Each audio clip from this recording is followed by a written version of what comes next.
All right, so first of all, we want to thank everybody for coming.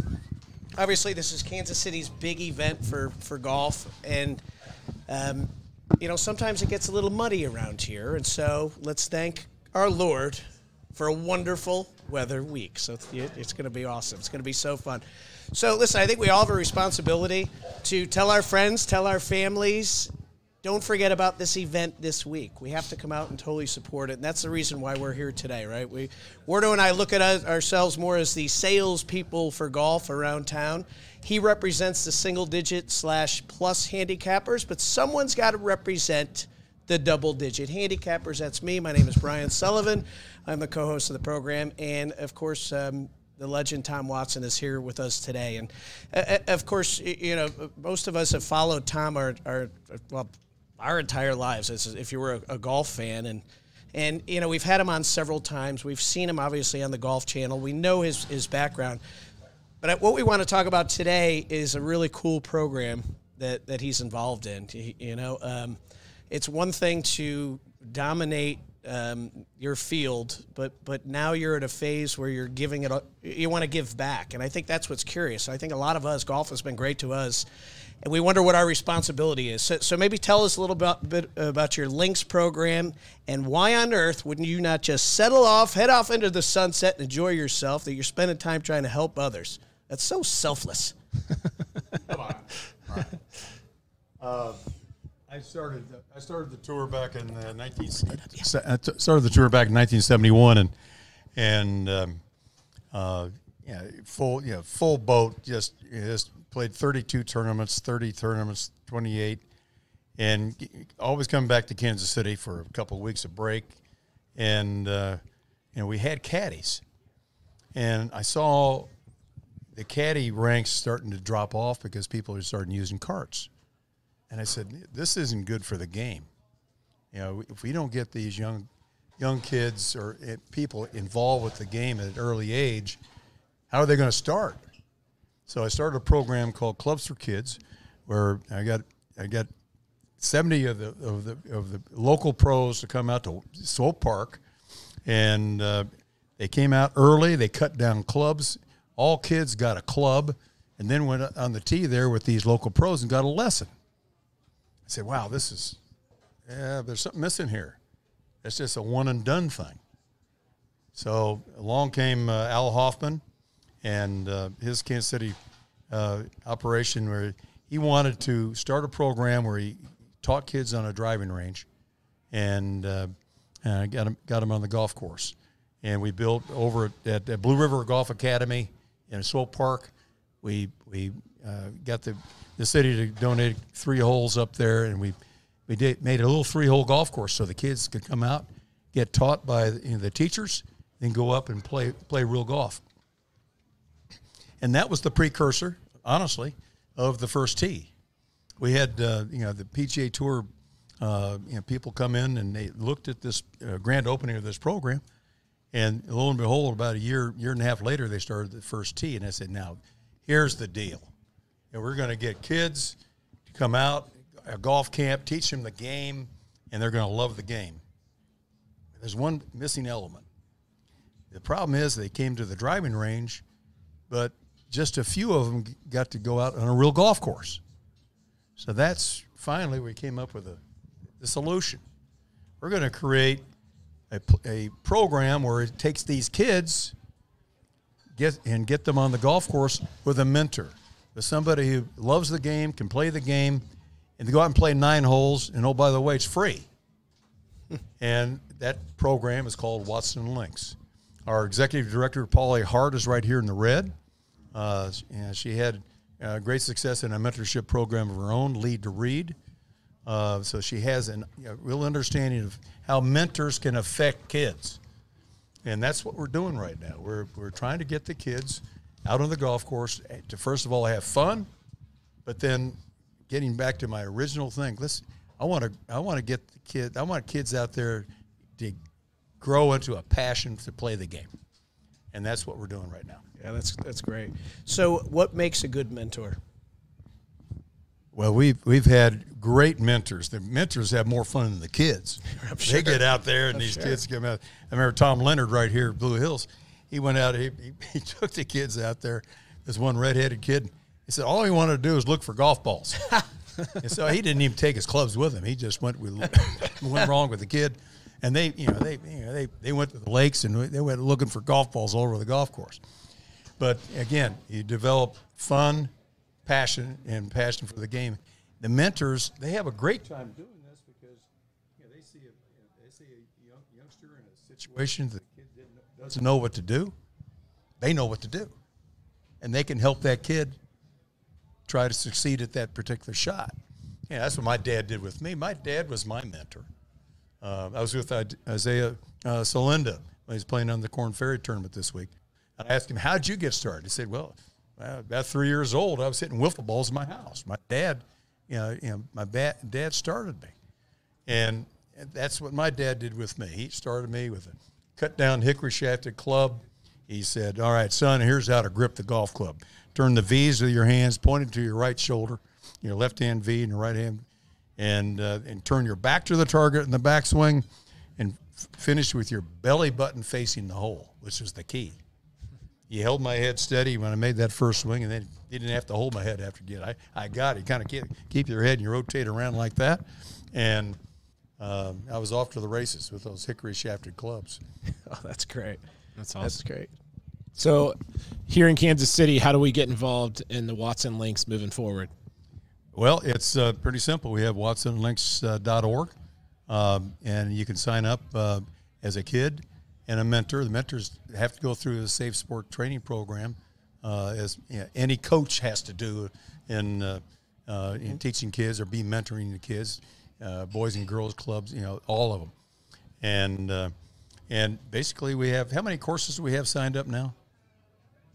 13 courses signed up, and the starting times are coming out when?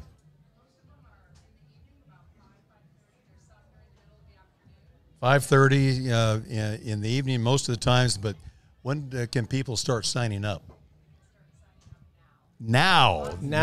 Let's go. What's the website? Where do we go? watsonlinks.org is where you go. Watsonlinks.org. And we would like to have some mentors, and we'd like, obviously we want the kids. And we had a bunch of kids last year, our first really full year. It was highly successful. And oh, by the way, we've expanded this program to 6 other locations around the country. You have them in California and Georgia. We have them in Nebraska, Kansas, Indiana. So these, we have a lot of people are seeing the real benefit for this program to get kids playing golf on a golf course with a mentor.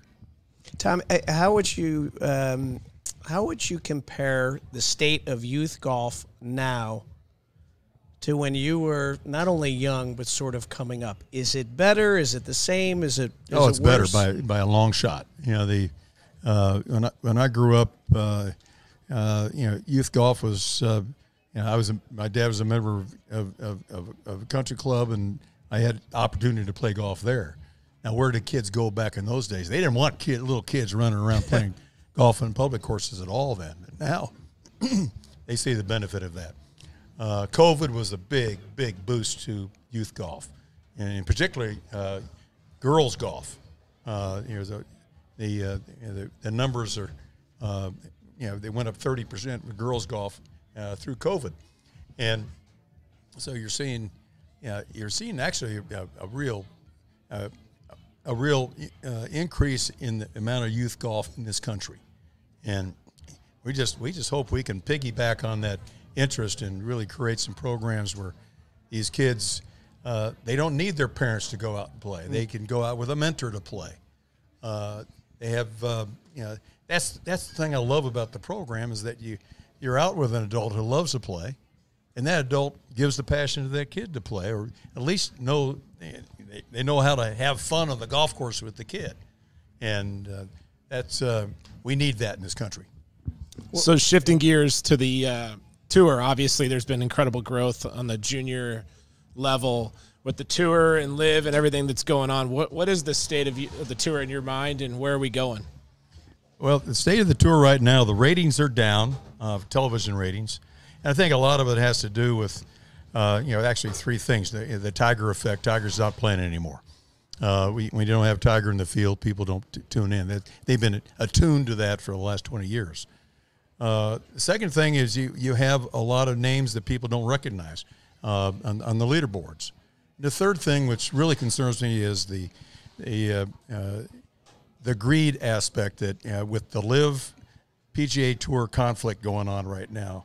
I think people are kind of shunning away from watching golf, but they're actually going out and playing golf. The game of golf still is on the upswing for new people to play, and we have to get this thing with Live and the PGA Tour settled somehow. Right now, there's no plan. Do people try to make you pick a lane? PGA, Live, because I think maybe when this started. Well, I'm a PGA Tour proponent. Look at if you're really honest about it, the Live Tour is an exhibition tour. They pay their players to play, and they play 54 holes, and they have some great players out there. If you want to watch it, you go to the CW channel, and you can find it. Really, and it's. I enjoy watching it. It's kind of fun because you're seeing real golf. You're seeing golf playing. But the problem, the conflict we have is that those Live players are not going to be able to create the same legacy as the players in the PGA Tour are. PGA Tour, that's the word they create their legacy. They're going to be able to play in the major championships if they play worth a darn on the PGA Tour. The Live players, their exemptions are going to, exemptions are going to fall down. They're going to be out of the top 50 or 100 official world golf ranking points, and they're not going to be able to play in the majors. And that's where you create your legacies. And until the Live Tour goes to 72 holes, which I suggest, and John Rahm suggested the same thing. I don't think the official world golf ranking system is going to take a very hard look at giving them points. So, there's a whole nother thing going on with the PGA Tour. The PGA Tour they have a program called the Player Equity Program. The Player Equity Program is taking monies from the PGA Tour itself, plus the SSG group, which is the investment group of the sports owners. You're going to invest about $3 billion over the next 8 years on the tour, and part of that money is going to pay the players to play. Now, the players are going to have to do community service basically to be able to be paid, along with playing on the tour. But the whole point of this is to get the players more actively involved in promoting the game of golf on the PGA Tour, but paying them a whole bunch of money. So what the Live Tour has done kind of what Phil Mickelson said. The tour has all this money, and they're not paying the players enough, and he was lambasted for that, right?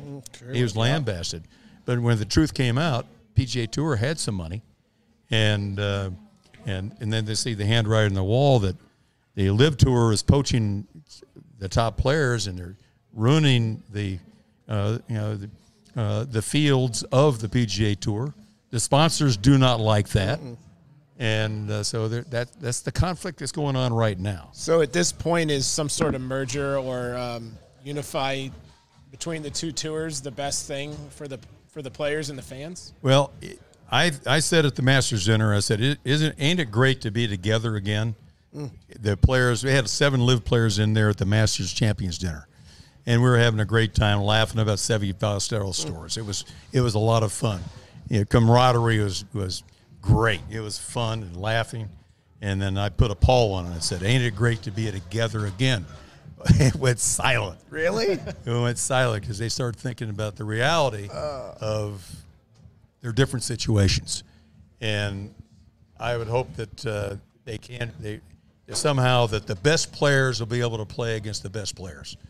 And right now, there's no plan for that. There's no plan. The PGA Tour, there's no plan with Yasser of the PIF fund.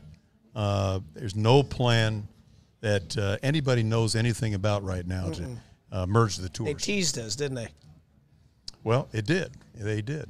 So So that concerns me, and that concerns the average fan. You look at the PGA Tour, and you don't see John Rahm, you don't see Brooks Koepka, you don't see Dustin Johnson, but you see Scottie Scheffler. Now, Scottie Scheffler he's a star. He can really, really play, but it's going to take a while for him to gain that hero status, if you will, that people are going to say, I can't wait to watch Scottie Scheffler play. It's going to take a while. The tour went through this kind of from the middle '80s to the middle '90s until Tiger came. It was kind of a lull in the tour because there weren't any, there wasn't any real star, and then all of a sudden the real star showed up, Tiger Woods, and the tour took off, and people loved watching the game of golf because of Tiger. Absolutely. Final question on Liv. Is it strange now if you're walking maybe at the Masters or any other tournament and you see Greg Norman? Is it weird? Like, is it strange now? No. He's he did what he wanted to do, and he created a tour that he'd hoped to have created back in 1994, and the PGA Tour basically put a kibosh to it. But make a world tour. And, I think there's a lot to be said about a world tour. The PGA Tour, the players play strictly in the United States, pretty much.